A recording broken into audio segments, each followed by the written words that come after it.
Hello and welcome to our How to webinar series designed to provide you with practical advice and tips that you can put into action in your own business. Throughout the series, we are covering a range of great topics from how to avoid common mistakes new brands make on Amazon to how to expand globally with cross-border trade. A full list of the upcoming webinars will be made available at the end of this session. By way of introduction, I'm Prabhat Shah, Engagement Manager here at GS1 UK.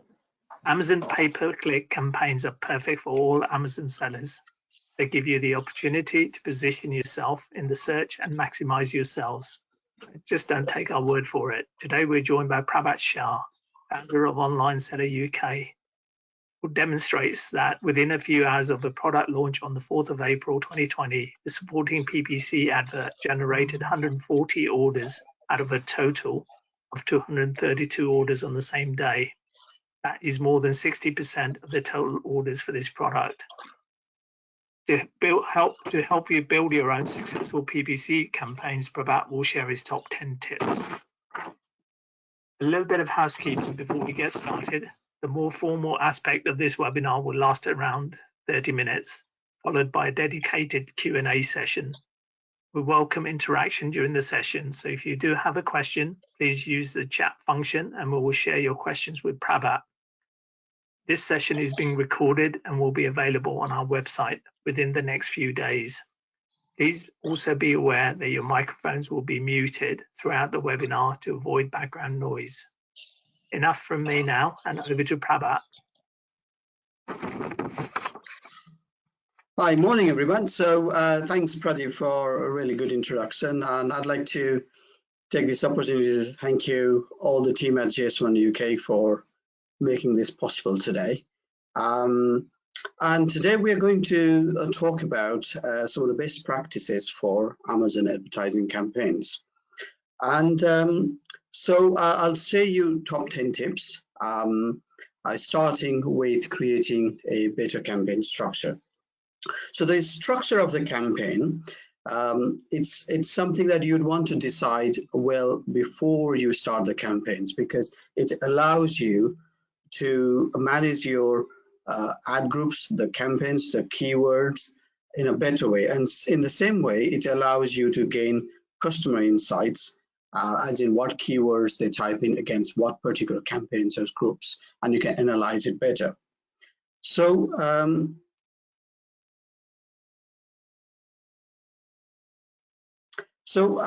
currently Amazon, it allows us to divide campaigns into three key structures. So that is portfolio, campaigns, and groups, and there are three altogether. So with portfolio, it allows you to make it easier for you to group the products or campaigns based on a category of the product or season. So you can put a certain cap on the budget on that portfolio. So for example, if you're launching a range of products, then it makes sense for you to just create campaigns for that. Now that campaigns within that portfolio could be, say for example, £500 as a budget. So you don't want to overspend, but you don't want to underspend on any particular product campaign launch. So another example based on the product. So if you are trading within a products within baby food range, so it could be you're selling baby food blender, so you are creating portfolio just for baby food blender, and another portfolio to advertise the first stage spoon range. So within that portfolio, then you can add different types of campaigns and groups. So when you analyze, when you review your campaigns, you can clearly see what sort of return you are getting on the blenders and what sort of returns you are getting in other different types of products you sell. Same like that, if you are going to create a portfolio based on seasonal, could be Mother's Day, Halloween, or Christmas, or Valentine's Day, then you can create portfolio based on that, and any relevant campaign it can add to that particular portfolio. And within your portfolio, different types of campaigns you can run. So there are three types of main campaigns. for the sake of simplicity, we are just including sponsored product ads, but there are sponsored brand ads and also sponsored display ads. In terms of campaigns, you can create campaigns relevant to a particular product. So it could be automated campaigns where you don't assign any keywords to that particular campaign, but Amazon will read through your title, the bullet points, the search terms and descriptions, and match the query based on the content. Similarly, you can do sponsored product ads, which is manual keywords campaigns. That's by targeting a particular range of keywords. Then you can target a particular product, that is product target ads. That is, you can target your competitive product or complementary product. And likewise, you can create a category target ads. So that is a targeting, say, for example, a blender range or a particular category of that particular product. So when you target a product with the category target ads, your product will appear against the products within that category on the sponsor related ads area. So within the campaigns, then another structure which is groups. So within the groups, we can create a manual keywords group, which is targeting just by the broad match and the exact match and the phrase match. Similarly, you can create groups with similar product, complementary products. So what we are trying to do here is we are trying to create 3 different layers: portfolio, campaigns, and within the campaigns there is groups. So with these sponsored product ads which we discussed, you can also add sponsored brand ads and sponsored display ads at a different level as you go along. So structuring allows us to analyze the campaigns much easier. And then making decision will be it's a lot easier too. And when you get the invoice of Amazon advertising, then you will see invoice in the way that you've structured the campaigns. Like you can see there is Mother's Day portfolio. You can see within the Mother's Day there are different types of campaigns, and you can see what campaigns spend is relevant to which particular groups and campaign structure. So it just allows you to analyze that a bit better. So the next area that to talk about is keyword research.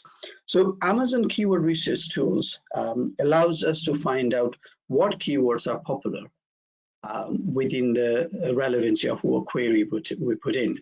So one of the popular keywords tool is sonartool.com, and it's free to use. So for example, if you search for a keyword supplement here, and you can see on the left hand side, you can see the list of keywords the tool has given us, and that's in order based on the popularity. And on the right hand side, you can see popularly used keywords, and on the bottom here you'll see product images relevant to that particular product. So these keywords are ranked, it's ranked based on the relevancy and frequency. So the top results becomes the most relevant and most searched for terms. Then frequently used words are commonly used words, and we need to, if they are relevant, then that will allow you to get list of keywords, and you can put that onto your manual keywords campaigns. Similarly, the images you are seeing on the bottom right, you can see these are the relevant products of the most highly ranked products for the search query. So when you click on any of these images, then your search query will turn into the ASIN number of that particular product. And the result you get on the left hand side is the keywords they are ranked by that particular product. These keywords are ranking that particular product, so you can get another list of keywords that's ranked by your competing product. If you want to search by ASIN by yourself at any particular time, you can do so, and Sonar tool will result you a list of keywords relevant to that particular product. So what we want to do then, use these relevant keywords to create manual targeted campaigns which are more relevant to your particular product. So With this in mind, and when you actually start a campaign, so you can always start with what we call explore and learn campaigns, which is automated campaigns. So with auto campaigns, what we aren't doing is we are not telling campaigns to target certain keywords or ASINs. We're allowing Amazon to work based on your content of the product. So the content you write for your Amazon products would be critical in this case. So once you get some sort of data, then you can look into different campaigns, as you can see on the screen, and we can look at high ACoS campaigns. So ACoS is advertising cost of sales, and that is calculated based on total spend divided by total sales on your campaigns or groups. So what we could do is we can look at a particular campaigns and go into their groups and click on search terms and say, for example, I've looked into the keywords in the search terms that has generated no sales in a particular 65 days time. So the maximum you can go back is 65 days. And you can see one particular campaign here, it's spent say £98 with no sales. In fact, that particular campaign itself spent £277 with no sales at all. So what you could do is take that keywords that's not converting and add them into a negative. So when you add negative, generally exact negative is a better way, because it means that any keywords that somebody is put in, that if that's exactly the same, then your advert will not run. But if you do phrase match, then that will also not surface your ads if somebody types in that keyword plus anything before and after of that particular keyword. So the next step, or another way to run a better campaigns is to use different types of keywords match. So you've got 3 types of keyword match on the manual target campaigns. That's broad, phrase, and exact. So broad match can resolve misspellings and variations of that particular keyword. So the word may be in any order and it will result to your advert. So for example, if you are bidding for men's boots here, the men's and the boots could be in any order and your campaign will result. Whereas if it is a phrase match, the phrase match will result only the keywords with the wording exactly in the same order. So here you can see, for instance, men's boots are in the same order. Anything before or after will surface your ads. And in all cases, misspellings and singular plurals will count, so you don't need to bid separately for that.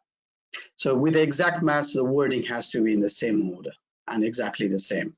Things like for will as well count or surface your advertise ads in this case. So other thing you could do to optimize your campaigns or run it better is analyze your search terms. So Amazon allows you to download what we call search term report through your advertising report. And your report may look like this. So you can see there's customer search term reports, and you can filter through with the keywords that hasn't converted. So in this case, you can see there is on the third line £28 being spent with no sales, and there's £21.50 and £21.40. So you could take these keywords and add them as a negatives. So and any keywords that's converting well. So you can see in this case there are lots of keywords there with £900 sales, then £799.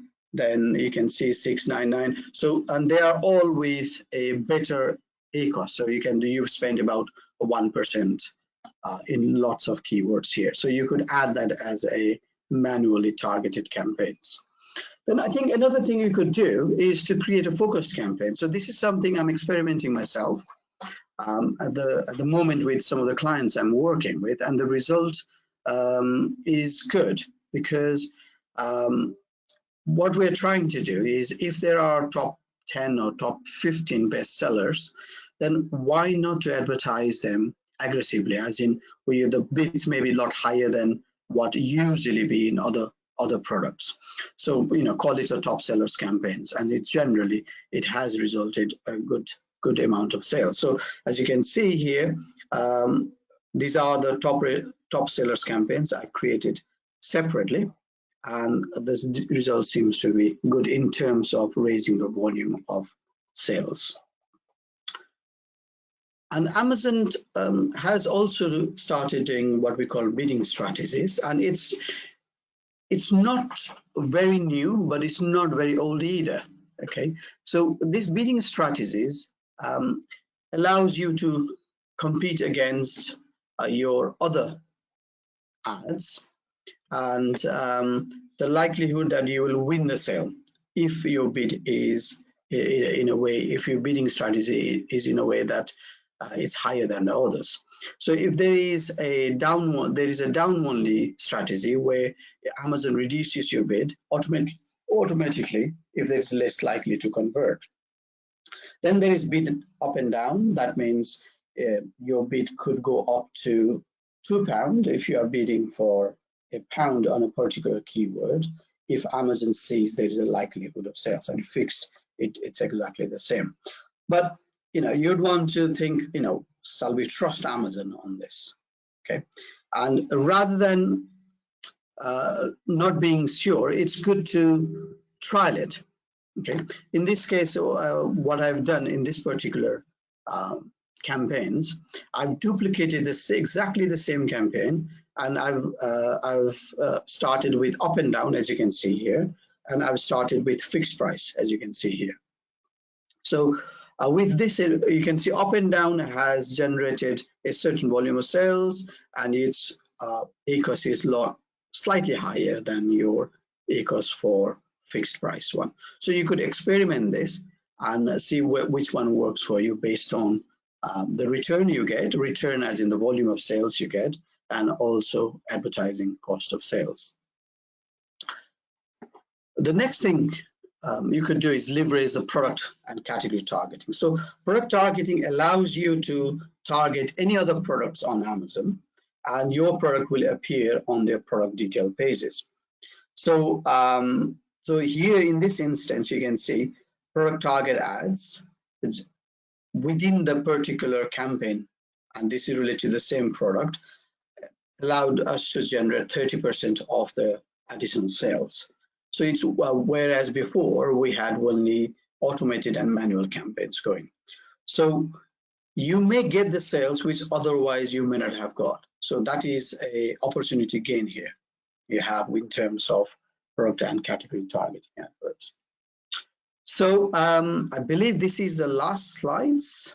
So with regards to towards the it's not towards the end, but I would say when you have gone through targeting your automated, manual, product targeting, category targeting, and it could be targeting a generic keyword, you could be targeting competitor ASIN, you could be targeting your own brand name. Okay, now this is the next step. So you are targeting your own brand name, and that's why we call it defensive campaigns. So for example, if you are selling Nivea products, and you may be targeting Nivea cream, for example, or Nivea cream 100 ml, or Nivea itself only. So you're defending yourself from a competitor bidding against your own product or keywords. So with that, you've got two campaigns. So you can target your own brand name, so that's manually targeted campaigns. And the next one is product target campaigns, where you're targeting against your own ASIN. So when somebody sees my product on the search result, they will see my other products in the sponsor related. So I believe I've got an example here for you. So you can see this is an example of Kind Bars, and you can see here when I typed in Kind Bars, you can see all the advert on the top here. They are all their own products, so they are bidding against their own keywords very aggressively. And in the same, when I land on the page, so you can see there are lots of related products, and this is sponsor related products, and you can see other products as well here, but you can see majority of the products are their own. So they are defending themselves in terms of how they appear on their own page. So they are taking over, they're stopping other people stealing their sales, basically. So so that's the defensive campaigns. And before I close what I was talking today, it's good to think when you run the advert, I think the principle of trial and error works very well. So trial all the types of campaigns, trial all the types of match types. I think it's wrong to assume that exact match keyword will result you more sales, because when I've done hundreds and hundreds of campaigns over the last few years, it's not true. In some campaigns we would see exact match working worse than the broad and phrase. So it's good to go with trial and error method. And also with regards to bidding strategies, having up and down bidding strategy, which means that Amazon would bid 100% higher on your whatever you bid on, that doesn't mean that your A cost will be very high. Okay, it's good to trial that. It may mean that your volume of sales will be very high at the period you wanted to get extra sales. So and the next thing is allow enough time to optimize your campaign. So if you're running automated campaigns, don't pause it too soon. Allow maybe a week, maybe 2 weeks, depending on the type of product. Depending on type of product, meaning if it is seasonal product, then you'd want to give shorter days to trial it. If it is non-seasonal products, then it may be a longer, maybe 2 weeks time, maybe 3 weeks time. And lastly, test all the types of campaigns. Sometimes we think sponsor brand campaigns, which appears on the top of the search result, like you saw in these kind bars. Now, they are expensive campaigns, but it doesn't mean that you have to wait until the end sometimes. So sometimes you could start even earlier, at the same time as sponsor programs to do sponsor brand campaigns. Again, that depends upon what sort of situation you are in, but test all different types of campaigns and see which one works for you. Yes, so thank you for listening. So that's it for me. I'm happy to take any questions. Thank you very much, Prabhat. Some great detail there and some really good tips there for our audience to follow. So I've got a question from David. I'm a new seller on Amazon and I'm struggling to compete with established sellers. What advice would you give me? Excellent. So, right. Thanks, David, for your question. So with a new product you are selling on Amazon, it's good to put some budget for a particular campaigns. And with that budget in mind, aim to increase the sales rather than calculating or thinking about cost of sales, because once you start getting sales on that particular product, your organic ranking will increase. And also the aim is to get some product reviews. So in a long run, you'll benefit on that. So I think putting budget on that particular campaigns and aiming to get more sales through that is a better option here.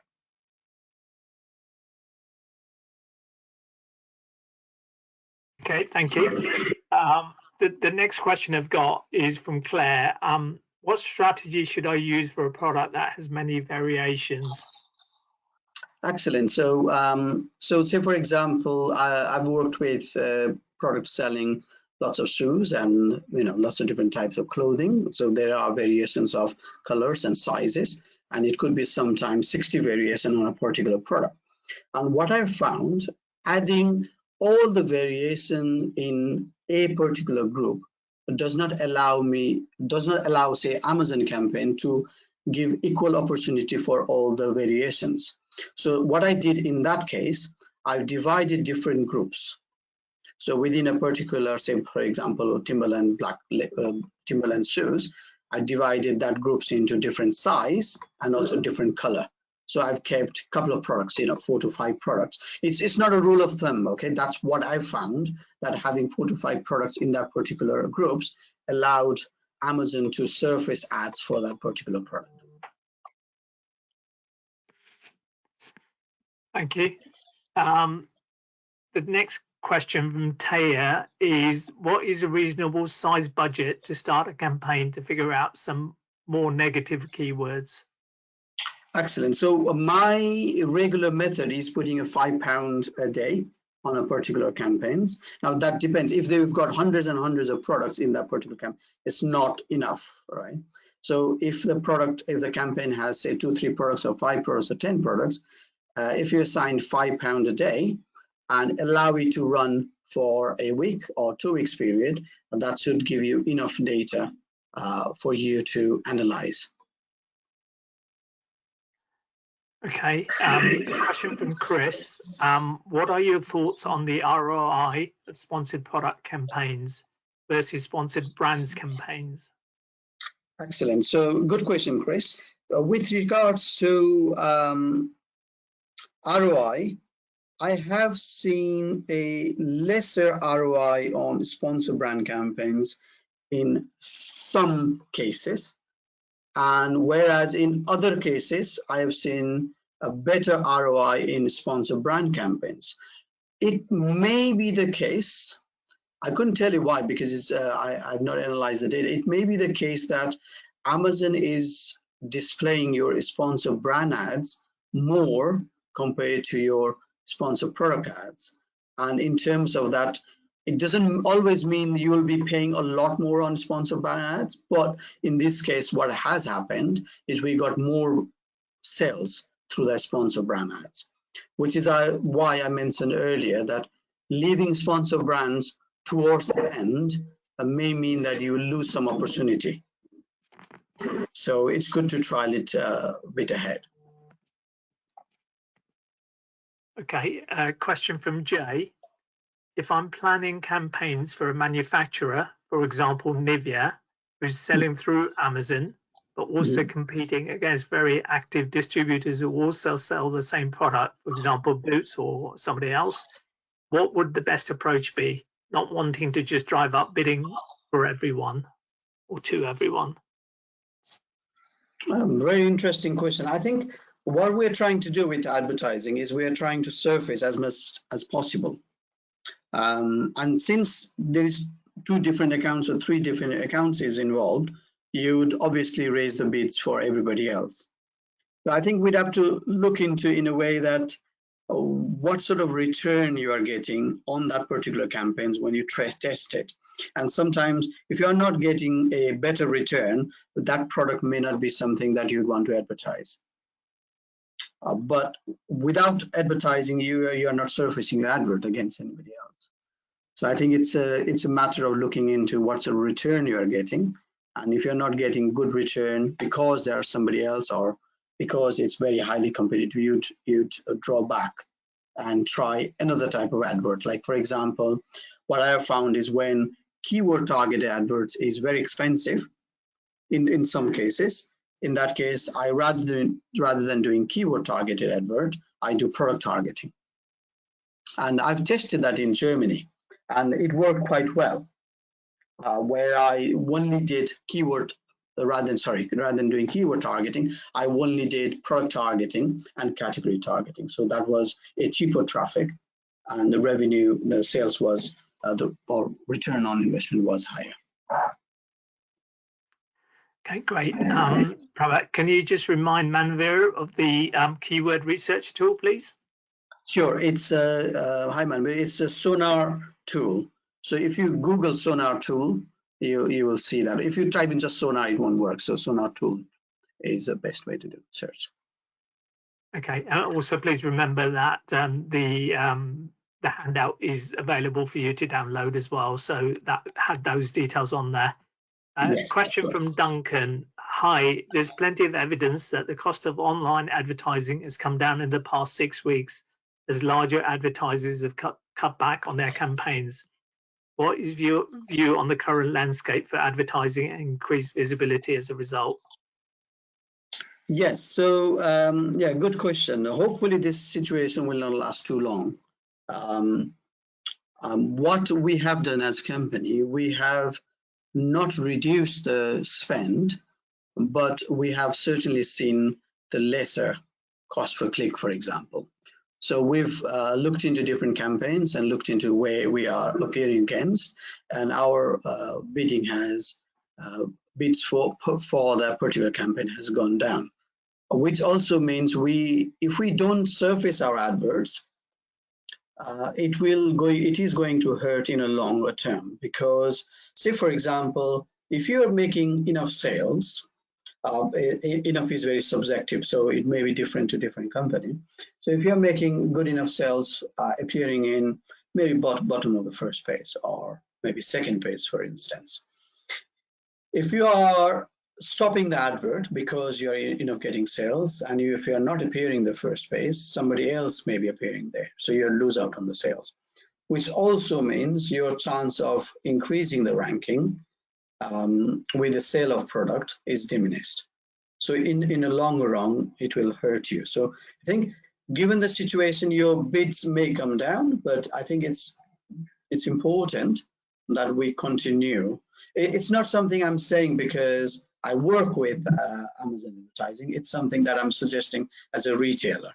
It's good to continue as much as possible to advertise your product. Okay, thank you. Another question from Chris. Should we use our own brand name as a negative keyword, since those customers are already searching for our products? Excellent question. So yes, you may do, but it depends. If you find, very easy, you can search by brand name on Amazon and see who is appearing. So I believe you will be appearing organically, that's fine. But if there are other sellers who are bidding against your brand name, then that may be alerting you. That should alert us that maybe we should bid for our own brand name, so that you don't lose out on that top position. Now, top position, it's not only on desktop. We are talking about mobile device. We are talking about apps. We are talking about tablets as well. So you may bid on them, but you may want to bid lesser so that you don't pay higher on that. But if you do want to do negative, yes, go ahead, but check if somebody else is bidding against your brand name or not. Okay. And a final one from William. My products are aimed at the 18 to 34-year-olds. What is the best time that I should be advertising these products? Excellent. So very good question. I think it's Amazon at the moment. Within Amazon, we don't see what time of the day is a better return. So I've heard of third-party tools which allows you to analyze that, but within Amazon, we didn't have that data. So we'd go into our Google Analytics information if you wish. And based on that data, you could target your campaigns within a certain time of day if you wish. So that's I think that's the better answer for me. Okay. Okay, so that's all the questions we've had. Thank you very much, Prabhat, for answering them. Hope the answers were what you were looking for. Thank you, everyone, for joining us and sharing all your questions today. Big thanks also to Prabhat for a great session. I hope you've taken away some great tips that you can implement in your own businesses. If you want to hear more from Prabhat, you can find him on the usual social media channels. Links are available on our website. We'll also share the links in the follow-up email alongside a recording of this webinar. Finally, if you enjoyed this webinar, why don't you join us on another one of our upcoming sessions, the titles of which are on the screen, and we will also include a link to the webinars in the follow-up email. All that is left to be said is let us know your feedback on this session, as we want to make these as valuable as possible for you. What results you get after using some of the tips shared today. And finally, if you have any queries for us here at GS1 UK, please get in touch. Our engagement managers are here as usual, as are our lovely member support team. Thank you all. Have a good day and see you again next week. Thank you. Thanks, everyone.